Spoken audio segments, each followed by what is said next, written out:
लगेगा उसमें हम लोगों ने ओपन एक्सेस की सुविधा पहले ही उपलब्ध करवाई है, लेकिन साथ साथ हमने ये भी सुविधा दी है, वस्त्र उद्योग का कोई भी उद्यम यहां पर लगेगा तो पर यूनिट 2 रुपये की छूट उत्तर प्रदेश पावर कॉर्पोरेशन उसे उपलब्ध करवाने का कार्य करेगा। यह भी हमारी पॉलिसी का पार्ट है और उस दिशा में उत्तर प्रदेश सरकार लगातार पूरी प्रतिबद्धता के साथ इन कार्यक्रमों को, जो भी कार्यक्रम होंगे, चाहे वह निवेश सारथी के माध्यम से एमओयू की प्रॉपर मॉनिटरिंग की कार्रवाई हो, सिंगल विंडो सिस्टम के माध्यम से प्रदेश के अंदर आने वाले एक एक निवेश को जमीनी धरातल पर उतारने की कार्रवाई हो, या उद्यम लगने के बाद मिलने वाले इंसेंटिव के लिए भी किसी उद्यमी को किसी कार्यालय के पास कहीं भी चक्कर लगाने की आवश्यकता नहीं पड़ेगी, बल्कि यह ऑनलाइन इंसेंटिव मॉनिटरिंग सिस्टम के साथ अपने आप ही जुड़ जाएगा। इस व्यवस्था को भी उत्तर प्रदेश सरकार ने अपने यहां लागू किया है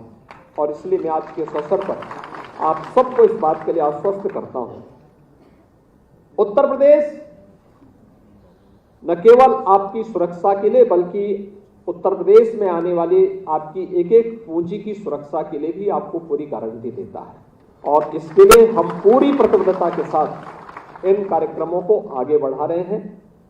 दूसरा, उत्तर प्रदेश की बेहतरीन कनेक्टिविटी आपने पिछले 6 वर्ष के अंदर उत्तर प्रदेश के अंदर देखा होगा। पूर्वी उत्तर प्रदेश पूर्वांचल एक्सप्रेस वे के साथ जुड़ चुका है। आदरणीय प्रधानमंत्री जी ने 2021 में इस पूर्वांचल एक्सप्रेस वे को राष्ट्र को समर्पित किया। आज पूर्वी उत्तर प्रदेश के किसी भी कोने में कोई व्यक्ति, जिसे पहले प्रदेश की राजधानी लखनऊ में आने के लिए 8 से 10 घंटे लगते थे, आज वह 2 से 2.5 अधिक से अधिक 3 घंटे के अंदर लखनऊ पहुंच सकता है। उसकी दूरी को कम किया गया है। दूसरा, बुंदेलखंड को जोड़ने के लिए बुंदेलखंड एक्सप्रेस वे को भी आदरणीय प्रधानमंत्री जी ने विगत वर्ष राष्ट्र को समर्पित कर दिया है और उत्तर प्रदेश के अंदर गंगा एक्सप्रेस वे पर वर्तमान में कार्य चल रहा है, जिसे हम 2025 में कुंभ के पहले हमारा प्रयास है कि गंगा एक्सप्रेस वे को पश्चिमी उत्तर प्रदेश से मध्य उत्तर प्रदेश और पूर्वी उत्तर प्रदेश को जोड़ने के लिए मेरठ से प्रयागराज के बीच में इस एक्सप्रेस वे को हम राष्ट्र को समर्पित कर सके। उत्तर प्रदेश 2017 के पहले 2 बातों के लिए, यानी उत्तर प्रदेश की कानून व्यवस्था तो बदतर थी ही, उत्तर प्रदेश दंगों के रूप में कुख्यात था। बहुत सारे जनपद तो ऐसे थे जहां के नाम से लोग डरते थे। आज मित्रों, उत्तर प्रदेश में किसी जनपद के नाम से डरने की आवश्यकता नहीं।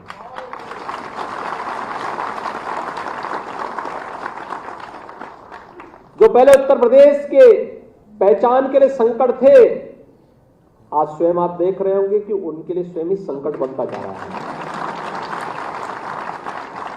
और इसीलिए मैं आप सबको इस बात के लिए आश्वस्त कर सकता हूं, उत्तर प्रदेश ने अपनी उस दंगों के लिए, हर दूसरे तीसरे दिन एक दंगा होता था। 2012 से 17 के बीच में 700 से अधिक दंगे उत्तर प्रदेश में हुए थे। 2007 से 2012 के बीच में 364 से अधिक दंगे यूपी में हुए थे। लेकिन 2017 से लेकर 2023 में एक भी दंगा यूपी में नहीं हुआ। एक भी बार कर्फ्यू यूपी में नहीं लगा, उसकी नौबत ही नहीं आने पाएगी। और ये निवेश के लिए और उद्यम स्थापित करने के लिए सबसे अनुकूल अवसर होता है, और स्थिति उत्तर प्रदेश के अंदर नहीं है। अब कोई पेशेवर अपराधी और माफिया किसी उद्यमी को फोन से डरा धमका नहीं सकता है, कोई नहीं डरा धमक सकता है।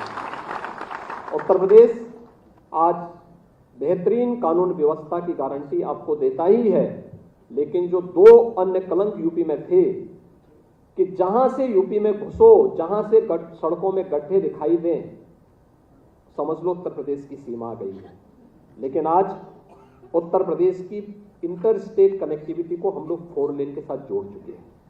आप कहीं से भी आएंगे, नेपाल से आएंगे, तब भी बिहार से आएंगे, तब भी झारखंड से, छत्तीसगढ़ से, मध्य प्रदेश से, राजस्थान से, हरियाणा से, उत्तराखंड से, ये सभी 4 लेन की कनेक्टिविटी से जुड़ चुके हैं। उत्तर प्रदेश के अंदर बिजली, विद्युत की आपूर्ति मात्र 4 जनपदों में हो पाती थी। 71 जनपद अंधेरे में रहते थे। और मैं आभारी हूं आदरणीय प्रधानमंत्री जी का और धन्यवाद देता हूं माननीय श्री पीयूष गोयल जी का कि उस समय ये ऊर्जा मंत्री भी थे जब मैं सरकार में आया था। इन्होंने आकर के हमारे साथ पहला एमओयू इन्होंने ही हमारे साथ किया था। उत्तर प्रदेश को 24 घंटे बिजली उपलब्ध कराने के उस कार्यक्रम को आगे बढ़ाया था। 1,21,000 से अधिक गांवों में हम लोगों ने तब विद्युत इंफ्रास्ट्रक्चर नए सिरे से, आप सोचिए कि इन गांवों में कभी आजादी के बाद बिजली नहीं मिली थी, उन गांवों में बिजली पहुंचाई गई। उत्तर प्रदेश के अंदर शहरी क्षेत्र में आप देखते होंगे, आप एक जैसी एलईडी स्ट्रीट लाइट आपको दिखाई देती होगी। पहले बेतरतीब होती थी, पहले बिजली नहीं आती थी तो उसका कोई मतलब भी नहीं था। लेकिन अब बिजली भी है, लेकिन अगर आप उत्तर प्रदेश के अंदर कहीं से आप आएंगे, आपको गांव हो या शहर, एक जैसी स्ट्रीट लाइट पूरे उत्तर प्रदेश के अंदर आपको जलती हुई दिखाई देती है। और उद्यमियों को जितनी सहूलियतें दी जा सकती हैं उत्तर प्रदेश के अंदर उपलब्ध करवाने का कार्य भी किया जा रहा है। उससे भी हम लोगों ने उत्तर प्रदेश को मुक्त किया है। ये सुविधाएं उत्तर प्रदेश के अंदर है और इसलिए मैं आज के अवसर पर इस बात को कह सकता हूं, 25 सेक्टोरियल पॉलिसीज के साथ उत्तर प्रदेश सरकार आज इन कार्यक्रमों को लेकर के उत्तर प्रदेश को निवेश के एक बेहतरीन गंतव्य के साथ साथ अपने युवाओं के स्किल डेवलपमेंट को आगे बढ़ाने के लिए पूरी प्रतिबद्धता के साथ कार्य कर रही है। और मैं इस अवसर पर आप सबको आश्वस्त करता हूं कि उत्तर प्रदेश सरकार आपके हितों को संरक्षित करने के लिए आदरणीय प्रधानमंत्री जी के मार्गदर्शन और नेतृत्व में उत्तर प्रदेश को देश की एक बड़ी अर्थव्यवस्था के रूप में स्थापित करने के लिए पूरी ईमानदारी और प्रतिबद्धता के साथ कार्य करेगी। उत्तर प्रदेश के अंदर अभी वास्तव में उत्तर प्रदेश ने 1 डिस्ट्रिक्ट 1 प्रोडक्ट के माध्यम से अपने परंपरागत उद्यम को एक नई पहचान दी। आदरणीय प्रधानमंत्री जी के आत्मनिर्भर भारत की संकल्पना को मूर्त रूप देने का एक बेहतरीन माध्यम है और इस दिशा में हम लोगों ने कुछ प्रयास प्रारंभ किए। आज उत्तर प्रदेश के अंदर हर जनपद की अपनी यूनिक प्रोडक्ट है, उसको डिस्प्ले भी हम लोगों ने अलग अलग स्थलों पर की है। रेलवे स्टेशनों पर भी है, एयरपोर्ट्स पर भी है। भारत सरकार की एयर कनेक्टिविटी की उड़ान योजना का सर्वाधिक लाभ भी उत्तर प्रदेश ने लिया। 2017 के पहले केवल 2 एयरपोर्ट पूरी तरह क्रियाशील थे उत्तर प्रदेश के अंदर। मैं पूछता था कि भाई 2 ही एयरपोर्ट से कैसे काम चलेगा। लोग पूछते हैं जब किसी को आना ही नहीं तो एयरपोर्ट चला के क्या करेंगे। मुझे याद है गोरखपुर में मुझे गोरखपुर को एयर सर्विस से जोड़ना था। जब एयरपोर्ट अथॉरिटी से कहा गया कि भाई इस मामले में सर्वे करो, देखो, तो उन्होंने कहा गोरखपुर में 6 ही सवारी है, कोई आएगा क्या। और मित्रों, आज गोरखपुर में 14 फ्लाइट चल रही हैं। 14। 9 एयरपोर्ट हमारे इस समय पूरी तरह क्रियाशील है। 12 एयरपोर्ट के निर्माण पर कार्य चल रहा है, जिसमें 5 इंटरनेशनल एयरपोर्ट हैं। 3 इंटरनेशनल एयरपोर्ट उत्तर प्रदेश के अंदर क्रियाशील हो चुके हैं।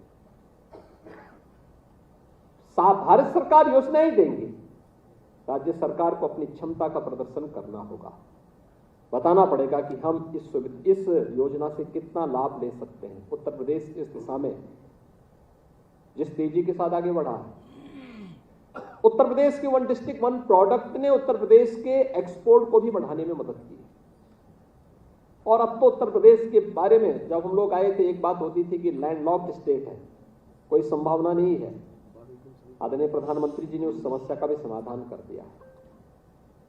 अब तो देश का पहला इनलैंड वाटरवे वाराणसी से हल्दिया के बीच में चालू हो चुका है। पूर्वी बंदरगाह से उत्तर प्रदेश के पूरे संबंध हो चुके हैं और ये कार्यक्रम हमारा निरंतर आगे बढ़ रहा है। हम इसमें और भी अन्य संभावनाओं को आगे बढ़ा रहे हैं। Dedicated freight corridor Uttar Pradesh से होकर के जाता है। समस्या का पूरी तरह समाधान उत्तर प्रदेश देने को तैयार है। अभी उत्तर प्रदेश के अंदर एक्सपोर्ट पिछले 5-6 वर्षों में जितना बढ़ा है, यानी मेरा मानना है कि 6 वर्ष में यह पहले 2017-18 में उत्तर प्रदेश के अंदर केवल 86,000 करोड़ का था। आज ये लगभग 1.25 लाख करोड़ रुपए का उत्तर प्रदेश का हो चुका है। और मैं इस बारे में जरूर नोट करूंगा माननीय पीयूष जी से कि अक्सर मैं देखता हूं हमारी जो परंपरागत उद्यम है एक बार तो दम ही तोड़ चुका था।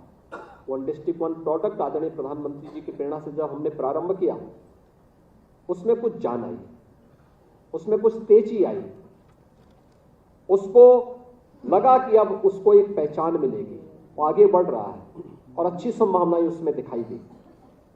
उस दिशा से हमें कुछ चीजें यहां पर आवश्यक महसूस होती हैं, जैसे उत्तर प्रदेश में डिजाइनिंग इंस्टीट्यूट हो, अच्छा वर्ल्ड क्लास डिजाइनिंग इंस्टीट्यूट हो, उत्तर प्रदेश में अच्छा अपना पैकेजिंग इंस्टीट्यूट हो और उत्तर प्रदेश के अंदर एक अच्छा वर्ल्ड क्लास का फैशन इंस्टीट्यूट के रूप में उत्तर प्रदेश के अंदर उस प्रकार के अच्छे इंस्टीट्यूशंस की स्थापना हो। लैंड जितनी लगेगी हम दो देंगे, राज्य सरकार से हम लैंड उपलब्ध करवाएंगे, अन्य जो भी इंसेंटिव देने होंगे राज्य सरकार उसके लिए उपलब्ध करवाएगी।